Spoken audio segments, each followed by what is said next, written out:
Ces vidéos sont omniprésentes sur les réseaux sociaux. Le crossfit, c'est la nouvelle discipline à la mode. Mélange d'haltérophilie, de gymnastique et de cardio. Ce sport a de plus en plus d'adeptes. Chaque séance est assez différente.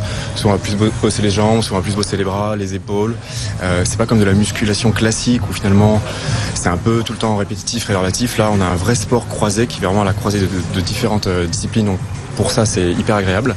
Sa force, c'est donc la richesse de ses exercices. Et même si les séances sont très intenses, le nombre de pratiquants ne cesse d'augmenter. En France, ils sont près de 200 000. Chacun a le sport qui lui convient. Moi, je sais que ce que j'aime ici, c'est le fait que ce soit un sport vraiment très très complet, qui nous fait vraiment travailler beaucoup de zones, qui nous fait progresser également très vite. Dans les faits, en quoi le crossfit est-il différent des musculations classiques? D'abord, il y a le langage utilisé, plein d'anglicismes. On ne dit pas séance d'entraînement, mais WOD pour Workout of the Day. On ne dit pas pompe, mais push-up. Au total, ce sont une cinquantaine d'exercices dont les bénéfices sont perte de poids, prise de masse, amélioration du souffle ou encore résistance à l'effort.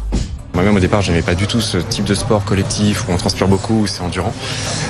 J'étais plutôt un adepte des salles de muscu, mais voilà, j'ai vu vraiment la différence.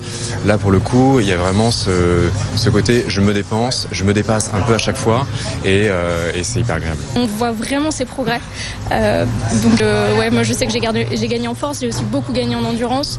On a beaucoup de WOD qui sont faits vraiment, qui sont focus là-dessus. Autre différence avec les salles de sport classiques, les cours sont collectifs. Il reste 3 minutes. Allez, raccroche. Yes, encore. C'est bien ça.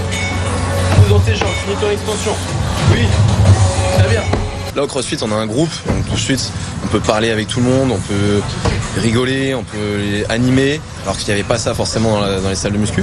Et après le CrossFit aussi ça permet tout de suite de voir chez les gens quels sont leurs problèmes. On le voit très rapidement sur des mouvements simples, s'il a un problème de mobilité, s'il a une épaule décalée, si on voit qu'il n'arrive pas à bouger bien son corps. Et ça permet en fait d'inviter tous les joueurs qui s'améliorent et c'est ça aussi qui est cool.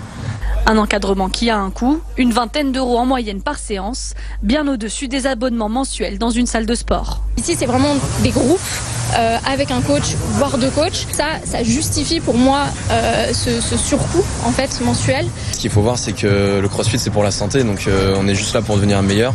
Que je paye 20 euros pour aller manger au McDo ou je paye 20 euros pour venir faire une séance de sport d'1 heure, faut voir où est la différence. Voilà, après c'est chacun son point de vue et à tester. Avec le succès, le CrossFit se professionnalise avec ses championnats du monde.